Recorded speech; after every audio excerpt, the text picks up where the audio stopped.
Good morning, everyone. Warm welcome to today's Kuits Commercial Property webinar, and it is warm. Hope you're all well. For those fortunate people that don't know me, my name is Nick Knight, and I'm Head of Commercial Property here. I have the easier job of introducing the webinar. My colleagues Sally Knight, Steve Jackson, and Charlie Mallinson have the much harder task of presenting. Thank goodness. Believe it or not, the last couple of years have been fairly full on and fast paced in terms of legal developments in commercial property.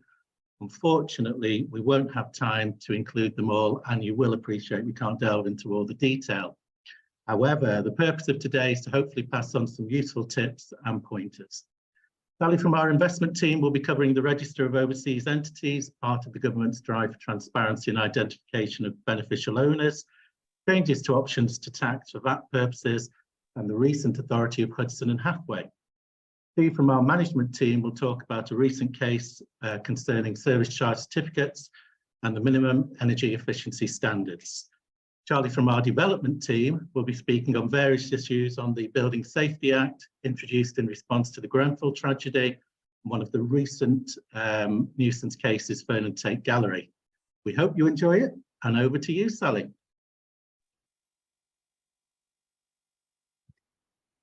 Thanks very much, Nick. So the first topic that I'm going to talk about today is just the Register of Overseas Entities. So the government introduced the Economic Crime, Transparency and Enforcement Act 2022, which is a bit of a mouthful, and most of you will have heard of that in relation to the Companies House Register of Overseas Entities. So the register was opened on the 1st of August last year, and the aim of the government was to ensure some transparency regarding the beneficial ownership of property in England and Wales.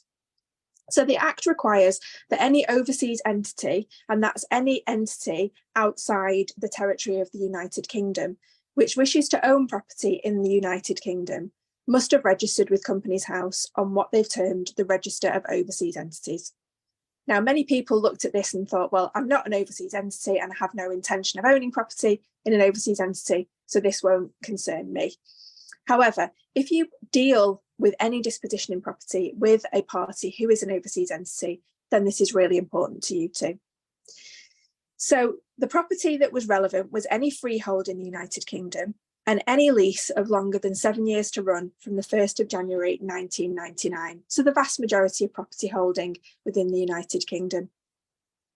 The register required that by the 31st of January 2023, any overseas entity needed to declare the beneficial ownership within that entity. Now, the first question was, what is a beneficial owner?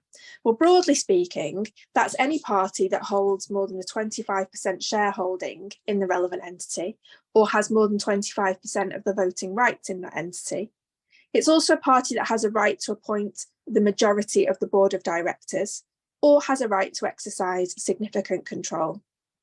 Now, our main recommendation here is one regarding timing. Most people are aware of the obligation to register, but it's really important to bear in mind that it's not always a quick process.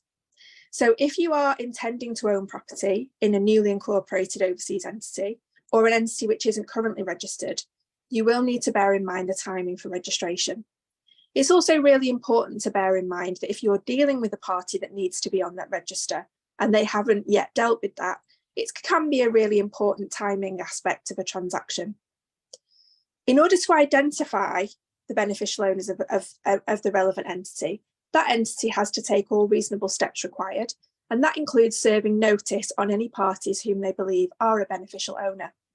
Those beneficial owners then have up to a month within which to respond to that notice. So it's really important to notify those parties in good time and ensure that you are able to submit the registration in accordance with the timeframe for your transaction. It's also really important to note that there are currently no workaround options for this. So there are no options available for us in order to complete a transaction without the necessary identification number, which is issued by Companies House. It may be possible to exchange a contract conditional upon that registration, and some lenders will be happy to include the registration as a condition precedent of drawdown, but there is no way to circumvent the need for registration before actual completion. So from the 1st of September 2022, no overseas entity could actually be registered as a registered proprietor with the Land Registry without their unique ID number from Companies House. And from the 1st of February 2023, there has been no registration from a registered proprietor without that necessary number. There are a few exemptions which apply where you don't need to provide an ID number, even if you are dealing with an overseas entity. The ones that are most important are the ones noted here on the screen. So if you had a contract which predated the restriction at the Land Registry, then completion of that transaction didn't need to comply with that restriction. If you are dealing with an entity who is exercising a power of sale under a legal charge, so a Law of Property Act receiver, and the borrower was in fact an overseas entity, the transaction is actually affected under the power of sale, and that doesn't need an ID number. And then the one which will probably be relied upon in most situations for exemptions will be transactions involving an insolvency practitioner. Now, unfortunately, we do need some secondary legislation to specify exactly which insolvency practitioners will be covered by this exemption and which insolvency situations, and we are still waiting for that. It is anticipated that that will include liquidations, administrations, and the usual receiverships. So in terms of current practice, what are we seeing? Well, the Land Registry have managed to now add restrictions on title to quite a number of overseas entity holdings.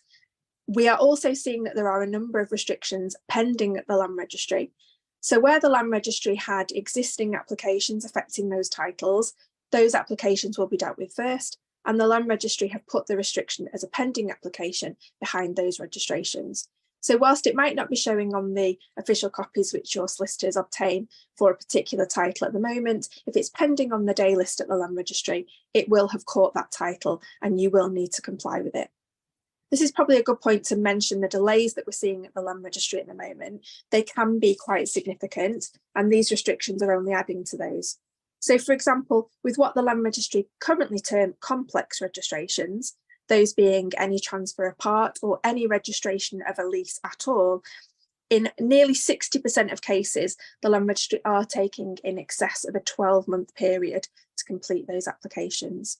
So another top tip for us is that if you are intending to dispose of property where your registration is currently pending, or if when you've acquired property and you are looking to deal with that property again within a short period of time, always highlight to the solicitors acting on your behalf, because it may be possible to apply for an expedition with the Land Registry.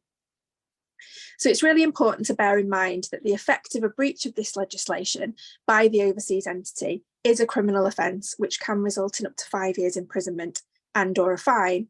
But the really important thing to bear in mind if you are acquiring from an overseas entity is that you cannot complete the registration of your legal title without the provision of that unique ID number. So it's really important to bear in mind for timing, and always double check that that registration has occurred when you are at heads of term stage if you're dealing with an overseas entity. Hopefully that's been helpful. So I'm just going to pass over to my colleague, Charlie Mallinson, who's going to talk about visual intrusion. Thank you very much, Sally. So I want to talk this morning about a new case in nuisance, which has established a new area. So the background to the case, first of all, it's 2016. The Tate Gallery has opened a new 10-storey extension, which includes as its crowning feature this public viewing platform offering panoramic views over the whole of London. And that was due to be open whenever that gallery was open. Now, one problem which arose was that the panoramic view looked directly into a residential development over the road, about 30 metres away from that platform. This residential development, Neo Bankside, had floor-to-ceiling glass indoor balconies and winter gardens, with glass walls looking directly into their living rooms and bedrooms. The residents, understandably, were quite unhappy that there were members of the public getting a view directly into their homes. And so they made an appeal to the courts saying that this was a nuisance. Now, at first instance, it was held that this was not a nuisance. So the residents appealed, and again, no nuisance. They appealed again all the way up to the Supreme Court, where the Supreme Court did agree with them that this was a nuisance and that they should be entitled to some remedy at law. They found that a nuisance was anything that materially interferes with the enjoyment of rights in land. Now, this viewing platform was an extraordinary use of the gallery's land. It wasn't what they would normally expect a gallery to do. And although the court did think it was relatively rare for visual intrusion to be of sufficient duration and intensity to be actionable, here on the facts, they felt that there was a case. So what are the remedies that are available to the residents? Well, the truth is we don't know as yet. The Supreme Court didn't make a decision on that point, and it referred it back to the court at first instance. So it's something that we're looking out for. We're going to keep an eye and see what that could be. But realistically, there are two things that they were asking for. One of them could be compensation. So some form of financial payment to make up for the loss of enjoyment that the residents have suffered. The second would be an injunction preventing the use of the gallery. So that could be closing down the platform, but in other instances, that could even, an injunction could be demolishing the development you've created. So the remedies here, we really can't say it's a commercial decision, that we know that we're going to be causing some sort of nuisance, so we can put aside some money to pay off the injured parties. If there is a risk of injunction, a risk of stopping the development going ahead or demolishing the development entirely, it's no longer simply a commercial decision. So why is this important then? Because it adds a further set to our already growing list of nuisances. Noise, vibrations, fumes, dust, smell, physical damage from tree roots, flooding or contamination by sewage, Japanese knotweed. The list of nuisance causes just goes on and on and on. So effectively, when you are doing your development, you need to look out for anything that potentially could stop another party enjoying their land, because that could be a nuisance. So what are the tips for you as developers to look out for? Well, firstly, I do think it's important to acknowledge that the court found that there was a need for balance. So we have to take into account both the injured party, but also those doing the injuring. Whilst most properties may have features that are capable of being a nuisance, for example, most properties have windows, so they will look out on something, not everything is going to be actionable. So when it comes to noise, something creating noise in the middle of the night is more likely to be a nuisance than during the day. And here, it was the case that this wasn't a reasonable use of the land. The viewing platform wasn't necessary for the ordinary use and occupation of the gallery. And because of that, it led to liability. So here, we think of an art gallery's viewing platform not being a reasonable user, but the court did make it clear that a residential apartment block would usually have windows. And so in that instance, windows, balconies for residential use would not be actionable. And the court also stressed that it would be relatively rare for visual intrusion to be of sufficient duration and intensity to be actionable. So there is a little key you can follow when developing. First of all, if you are bringing in a new feature, is it within the ordinary and necessary use of the land? If it is, it's highly unlikely to be a nuisance. If your feature, however, is unusual and not within the standard expectations of such use, then there is a high risk that this could be a nuisance. If you are in any doubt with any new developments that are coming through, then please get in contact with us and we can have a look and see whether there is any action, any case law that will give a definitive response. And with that, I pass over to my colleague, Steve Jackson. Morning. My first topic today is whether service charge certificates are conclusive, and that's a matter that was considered in a recent case of Sarah and Hussein Assets Holdings Limited and Blacks Outdoor Retail Limited. And that case challenged what had been considered to be settled law by the Supreme Court. So brief facts of the case are that Blacks had a lease with Sarah and Hussein Assets Holdings Limited, who we'll call the landlord, which contained an obligation to pay a fair and reasonable proportion of the service charge for the building. The lease stated that the landlord should provide a certificate each year setting out the service charge sum payable by blacks. The relevant clause states that the landlord should provide a certificate as to the amount of the total cost and sum payable by the tenant, and that this was to be conclusive in the absence of a manifest or mathematical error or fraud, which we'll call the certification provision. Now, blacks refused to pay the service charge for the years 2017-18 and 2018-19, which amounted to just over £400,000. Claiming that the service charge was excessive and included unnecessary items and expenses that were not properly charged and due under the terms of the leases. It was a point on this. It was on this point that the litigation started. And now the landlord argued that the commercial purpose of the provision in the lease was to protect the landlord's cash flow and allow him to collect expended monies where there was no manifest or mathematical error or fraud without significant delay or dispute. Now, blacks, the tenants, argued that the certificate should only be conclusive as to the amount spent by the landlord on services and expenses, but not as to blacks' liability. Blacks argued that the process of determining a service charge could be subject to a dispute at a number of stages, and that the landlord should not be allowed to be judged in its own course. So the Supreme Court held that the landlord's case was in effect to pay now and argue never, subject to the permitted defences regime. The tenant's case, by contrast, was to argue now and pay later regime. And the court held that neither party's interpretation was satisfactory, and so went for middle ground, as they said that the tenant's case failed to account for the plain and ordinary meaning of the words in the lease, and that the landlord's approach failed to take account of some contrary provisions in the lease. The lordships instead suggested a pay now, argue later regime, whereby the tenant was liable for the sums claimed without set off, but the tenant could subsequently dispute liability. This has generally been considered to be a more tenant and landlord friendly interpretation of the provision. I don't necessarily agree with that.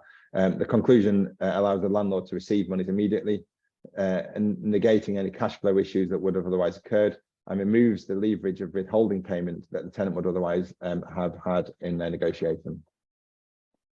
It seems that the consequence of this decision is that the landlord's certificate is conclusive as the sum payable by the tenant, unless there are express words or necessary implication to the contrary to displace the meaning.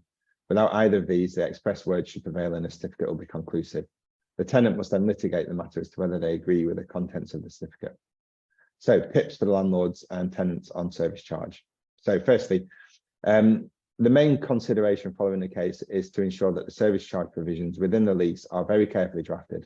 It's likely that tenants will increasingly claim that works carried out by the landlord don't constitute repair works, for instance, and so the extent of the works which a landlord can carry out under the service charge needs to be comprehensive, or provisions inserted into the lease allowing the tenant's absolute discretion, allowing at the landlord's absolute discretion, the additional items to be included in the service charge. Second tip is that the direction given in the case to the tenant, i.e. To pay the service charge and then bring a counterclaim if it feels it's unjust, makes the compliance with the landlord with their repair obligations even more important than before.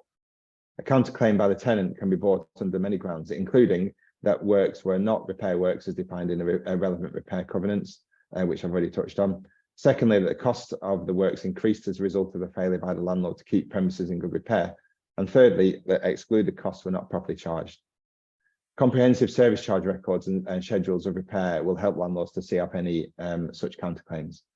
And finally, employment of a well-established, knowledgeable agent to assist with the administration of the service charge is advisable, and the agent or landlord, if acting without assistance, will need to be very familiar with the service charge provisions contained in the lease and ensure that works are carried out strictly in accordance with their obligations in the lease. So I will now pass over to Sally again to deal with options to tax. Thanks, Steve. So this next point is a fairly brief one, and it's mostly some practical advice, really. So HMRC changed their practice regarding options to tax on the 1st of September 2022. and they have stopped sending their official letters of acceptance and receipt in relation to options to waive the exemption to charge VAT. So what we're now seeing is akin to an automatic out of office. So you send in the election to waive the exemption, and HMRC system sends out an automated receipt just simply stating that they've received your request. Now, this doesn't make any impact on the effect of the election. Those elections are effective on the date that you make them, as long as they've been received by HMRC. So our recommendation is just to make sure that you don't delete that automated receipt you get from HMRC. We're seeing that most purchasers and tenants will be asking, as part of the replies to commercial property inquiries, that they see the automated receipt from HMRC, just to make sure that the submission was effectively made. So our top tip is to make sure that you save that with the election itself, so that you're able to provide that. While we're on the subject, it's always best practice to ensure that you try and submit a plan with any election to waive the exemption. It's very common to see that elections are made with reference to land registry title numbers. Over a period of time, the title number and the extent of land to which that relates can change. So if you're dealing with transfers of parts of land, if you're merging leases, sometimes you find that you go to search on the land registry to see the extent of that title number. The title number itself might be closed, the title extent may have changed. It doesn't make the submission ineffective, but what it does do is mean that we have to dive into what the extent of that title number was at the date of the election. So if you've submitted a plan that's kept with the election for good evidence, then that's always the best alternative to have, so that we're able to just see from a clear view the extent of the land to which that election related. And then another top tip at the moment is that we are seeing that VAT registrations for corporate entities themselves are suffering significant delays with HMRC. So it's always important to work out at the outset of a transaction with your legal advisors what documentation is going to be required at which stage of a transaction, so that we can make sure that any applications for registration, applications for the waiver of exemptions to charge VAT can be made at the most timely points, to avoid delays with HMRC having any impact on a transaction. So turning to the next topic, I'm just going to talk about the transfer of equitable or beneficial ownership in property. So the legal ownership of property is evident usually from the land register, but behind that there can often be trust arrangements and beneficial ownerships held in a different way. Now, there's been a recent case in 2022 which went all the way to the Court of Appeal, Hudson and Hathaway, and the facts of this case related to residential property, but the principle decided by the court applies across the board to all forms of property in England and Wales. Now, the facts of this case were that a domestic couple had purchased some residential property during the course of their relationship. The relationship then broke down, and there was a dispute regarding the disposition of the assets held by the couple.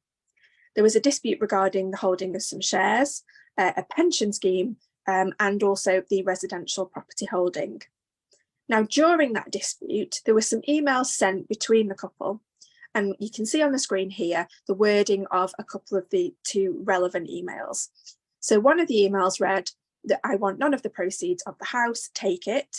And that was followed up at a later date by an email stating, under this arrangement, I've no interest whatsoever in the house. Now, those emails were signed off at the bottom, as is often the case with emails, in the same text as the rest of the email, with the sender's Christian name.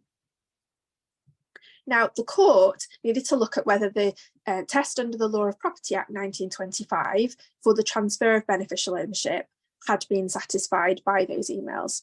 Now, Section 53 of that Act states that any disposition of an equitable interest in land has to be in writing, and it has to be signed by or on behalf of the person making that disposition. So when looking at the emails, the court needed to consider two things: the language of the emails themselves and the signature in those emails. So turning to the language, first of all, the court stated that it felt that the language was, as they termed it, unlawyerly. But what it said was that that wasn't relevant, and it just needed to apply an objective test of meaning to the language used in the emails. And it felt that that objective test had been met in terms of the disposition, that there was a clear intention to dispose of the beneficial interest in the property. So it then needed to look at whether that the disposition itself had been adequately affected by a signature.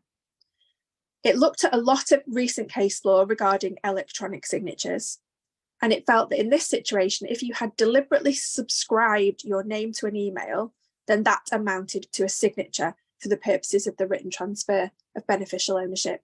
There was no requirement whatsoever for any wet ink pen signature to be affected, nor was there a requirement here for the use of any of the new electronic signing platforms to have been used. Now, it's important to remember that for legal transfer requirements, those are much more onerous, and they rely on land registry requirements, and most of those would need to be affected by a deed. But with beneficial ownership, that's more akin to a contract being made. And here what they were saying was that if you had sent an email which clearly had some form of signature, it didn't need to look like a wet ink signature, it could just simply be the typing of name, then that was satisfactory for the transfer of beneficial ownership. So our recommendation is to always ensure that any correspondence regarding beneficial ownership is always marked as subject to contract, and that you ensure that if you are trying to reach a settlement in any situation regarding the beneficial ownership of land, that you always mark that as subject to agreement, and you ensure that you instruct solicitors to properly document the terms of that settlement. And you're just really, really cautious with any email correspondence whatsoever. So I'm going to hand back to Charlie now, who's going to talk to you about the Building Safety Act. Thanks, Sally. The Building Safety Act 2022 was brought in as a response to the catastrophic events at Grenfell Tower, which occurred 6 years ago to the day. And they are a wide-ranging set of legislative changes, and unfortunately we don't have the time to discuss them fully within this webinar. So I'm going to focus on a few smaller areas that may be of interest. New duties that came about for the owners of high-rise buildings. So anybody who has responsibility for a building, whether that be a person or an entity, will be an accountable person. And as may be the case, buildings may have more than one accountable person, in which case you will need to appoint a principal accountable person. Now, that principal accountable person is responsible for registering existing buildings with the building safety regulator. And that needs to occur before October 2023. Thereafter, any new high-rise building will need to be registered with the BSR. Additionally, the principal accountable person will be responsible for creating a safety case report. Now, what that is a report that shows that the risks associated with the development were assessed, and there were steps taken to control the risks. Now, the new regime will not just apply to high-rise buildings. There are going to be developments and additional responsibilities for all buildings. And the new duties will be identified in a similar way to the existing CDM regulations, so client, principal designer, etc. However, the CDM regulations were designed to deliver a building project safely. The principles in the Building Safety Act are about delivering a building that is both safe to occupy and safe to continually occupy. And there are going to be obligations on clients to take steps to ensure that both health and safety and building regulations compliances competencies are met. All duty holders will be required to cooperate, coordinate, and communicate. So, for example, there's going to be a new requirement to refuse to carry out any building work that is not in compliance with the relevant requirements. There will also be a requirement to refuse to carry out design work that is not in compliance with the regulations. So it's an attempt to reinforce both individual and collective responsibility. My tips for people involved in any sort of development right now are that you need to make sure you are recording evidence of your decision-making throughout the design process. And no matter what stage you find yourself at or what level you find yourself at, you need to remain engaged throughout that entire building project. That includes up to the final handover, and make sure you've got evidence of that. The second thing that I wanted to discuss in relation to the Building Safety Act was the recoverability of remedial costs, because the Building Safety Act now brings in a new offence that prevents anybody from passing on historical safety remediation costs to qualifying leaseholders if you are the developer or if you are associated with the developer who was responsible for that defect. So this leads us to 3 points, I think. What is a historical safety defect? Well, it's a very wide-ranging definition. A historical safety defect is any defect that puts people's safety at risk from fire or from structural collapse. Now, this can arise from work done to a building during construction or after construction. So effectively, any such defect that puts people at risk from fire or structural collapse that occurred between the 28th of June 1992 and the 27th of June 2022. So that 30-year period is covered by a historical safety defect. Anything after the 27th of June 2022 is covered under separate legislation. And as we say, it relates to initial construction, it relates to the conversion of non-residential into residential, or into any other work undertaken or commissioned on or behalf of the building owner or the management company. So it really has been intended to catch pretty much any historical safety defect that puts a building at risk of fire or collapse. You can't charge those costs to a qualifying leaseholder. So who is a qualifying leaseholder?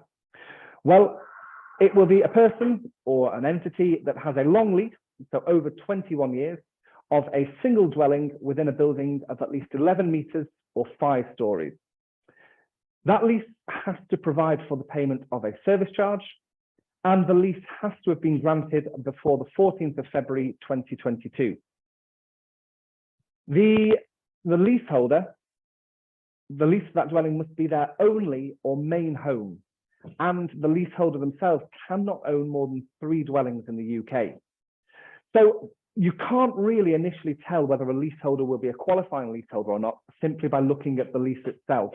You're also going to need to understand who is the tenant to your lease, because one lease may be qualifying for the purposes of this act with one individual.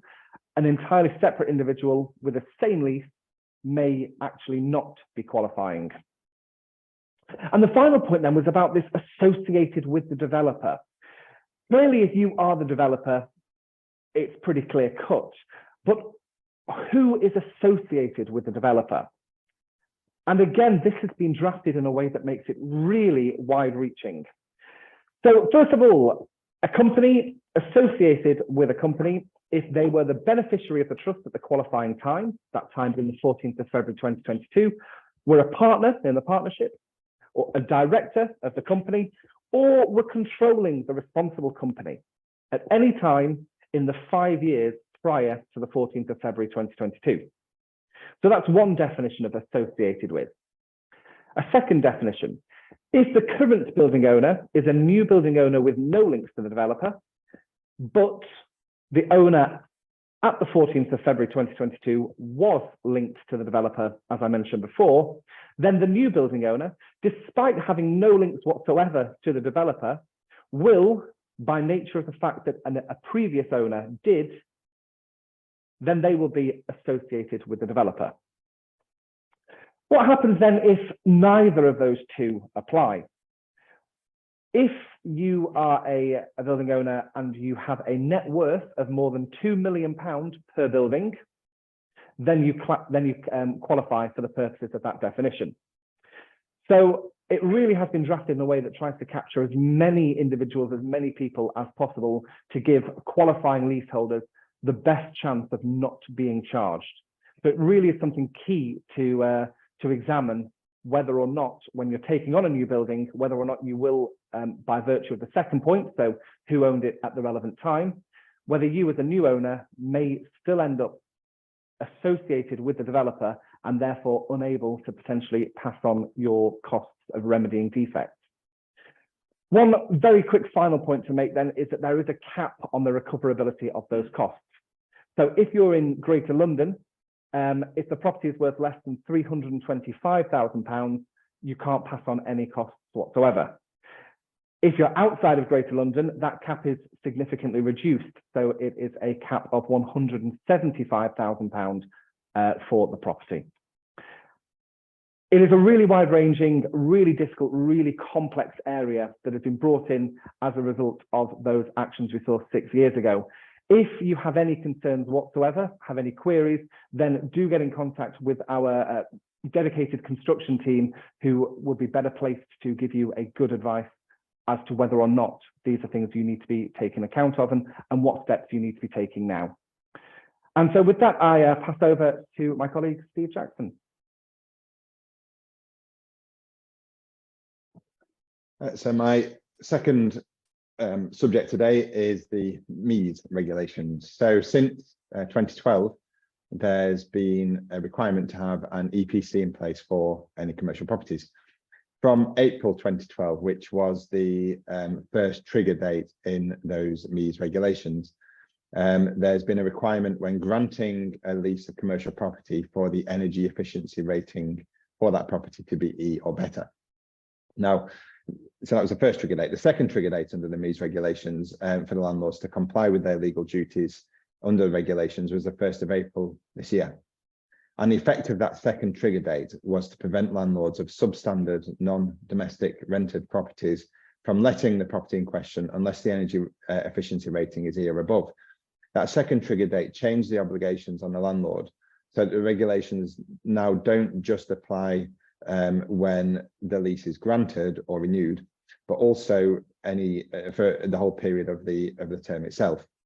So, for example, if someone granted a lease back in 2017 before the first trigger date occurred, which is still subsisting, and that lease was substandard, i.e. worse than an E rating when granted, the landlord would have not been in breach of the MEES regulations at the time of granting the lease. But once the second trigger date occurred, they would, unless they've carried out energy improvements to the property, be in breach of those regulations and therefore liable to a fine. So the penalties under the MEES regulations are pretty harsh. The financial penalties imposed can be up to £150,000. And the penalties are based on the greater of a fixed amount or a percentage of the rateable value of the property. So again, for example, for breaches of 3 months or more, the penalty is £10,000 or 20% of the rateable value of the property, whichever is the greater. There are various tenancies not caught by the MEES regulations, including but not limited to non-domestic properties with a term certain of 99 years or more, or those with a term certain of 6 months or less, assuming that there's no right to renew or extend those beyond the 6 months. And at the time the tenancy had been granted, the tenants had not been in occupation of the property for more than 12 months. So just note those exceptions, however, need to be registered in order to be effective. So as to the future, for the MEES regulations, a 2019 and then a further 2021 a consultation of relating to the MEES regulations suggested allowing landlords until 1st of April 2027 to ensure that their buildings are brought up to a C energy efficiency rating, and a further 3 years, that is until the 1st of April 2030, to bring them up to a B rating. The results of those consultations haven't yet been published, and the proposals are not yet formally implemented, but the direction of travel for the government is pretty clear, I think. So some tips to consider. So firstly, when considering amendments to the MEES regulations from a landlord's perspective, it's always going to be desirable to ensure that the tenant pays for as many of the improvements that are going to be required to the property during the course of the lease as possible. There's no way of ultimately removing the obligation on the landlord to carry out those works, but it's becoming increasingly common to see drafting inserted into leases, which makes the tenant responsible for any obligation or duty imposed upon an owner or occupier of the premises under the MEES regulations. From the tenant side, of course, it's really important to give those types of provisions careful thought and, if possible, remove them from the drafting of the lease. In a similar vein, landlords are starting to insert provisions which make the tenant responsible to pay for any improvements in the energy efficiency of the premises, even if they're not required by the MEES regulations at this stage, generally in readiness for the more onerous obligations which appear to be around the corner. Whilst clearly attractive to the landlord, those provisions can prove very costly to the tenant. We have at Kuits recently updated our precedent leases to take account of these changes to the MEES regulations. So we are now fully compliant and ready for all the changes to come. Next, a number of institutional landlords, such as the NHS, for example, have started to use green leases, which insert aspirational provisions relating to generally improving the carbon footprint and efficiency of buildings. These are typically not contractually enforceable, but care and proper consideration needs to be given when entering into such leases. Next, many landlords will want to limit what alterations are carried out to the premises throughout the term of the lease, so they do not adversely affect the energy rating of the premises, and will allow themselves the ability to refuse consent, whether acting reasonably or not in refusing the proposed alterations, which adversely affect the energy rating of the premises. As a tenant, you should make sure that you're comfortable prior to completing the lease that your alterations will not fall foul of those provisions. And it's always advisable from a tenant perspective to complete a license to alter at the same time as the lease completes, as a good way of ensuring that you'll get consent for those works. Finally, the tenant rent review provisions. So the rent review provisions in the lease are also important and need careful consideration.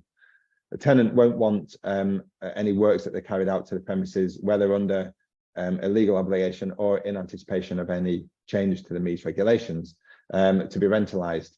And so we'll want to ensure that they're disregarded on rent review. They'll also want to ensure that they don't need to reinstate the alterations at the end of the term of the lease. So careful drafting is needed around that. So in conclusion, it's clear that the obligations on the landlord to make properties ever more energy efficient as time passes, it will become more and more onerous.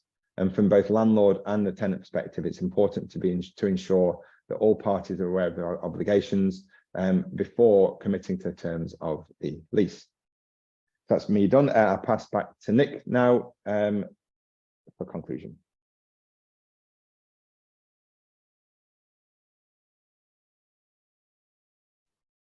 Many thanks, Steve. I hope you found the webinar useful. See part of my head there. I appreciate time's at a premium for everyone. So I think today we just limit the questions to 1 or 2. And I can see that already there are a couple in there. So one for Sally. Once an overseas entity is registered with Companies House, does the Land Registry remove the restriction on title? Yeah, it's a good one. It's a practical point, really. The point of the restriction is almost a reminder to the Land Registry and a reminder to anyone dealing with the property. So the restriction will go on during the period of the overseas entity's ownership at the Land Registry, and it won't be removed. The idea is that the overseas entities register itself at Companies House. That registration has to be maintained at Companies House in the same way that you would submit kind of shareholder information, accounts on a regular basis. And so Companies House require that information to be updated on a 12-monthly basis. So the ID number itself that the Companies House issue could potentially at some point in the future lapse if that registration isn't properly maintained. So I think the thinking behind the restrictions really was to ensure that they are on there for the duration of the ownership by an overseas entity, so that that ID number has to be provided at all of the relevant disposition points. So if you are a purchaser from an overseas entity, it will be necessary for you to ensure that that restriction is removed if you have effected a disposition, so a transfer of the whole, for example. It's likely that the Land Registry will require us to specifically apply to have that removed. We'll have to see how that works out in practice. But in simple terms, the answer is the restriction will remain for the duration of that ownership, as a reminder to everybody, including the Land Registry, that the unique ID number has to be provided at the relevant application point. Thank you very much. And I have I have a fire alarm. bear with, unless it's a fire, we're 20 seconds, is it? Oh, even quicker. There you go. Nearly got away with it, Steve. But who is responsible for enforcing these regulations? I'm nearly gone then. So enforceability, that falls on the local authorities to enforce, and in particular trading standards arm of the local authorities. So that's who would make contact if there's a breach. Bear in mind, if they are enforcing, they can ask you for copies of EPCs for the property, any older EPCs for property as well. You could be asking to provide tenancy agreements and any other relevant documents. So you're likely to find if there is any enforcement action that you're going to need to provide a lot of documentation, and there'll be a lot of input with trading standards. Hope that helps. It helps me. Thank you very much. Well, thanks for joining us today, everyone. And very well done to my colleagues. Slides and contact details for today's speakers are available, and we hope you're going to join us in the autumn for our next webinar. Have a great day and enjoy the sunshine. Thanks, everyone.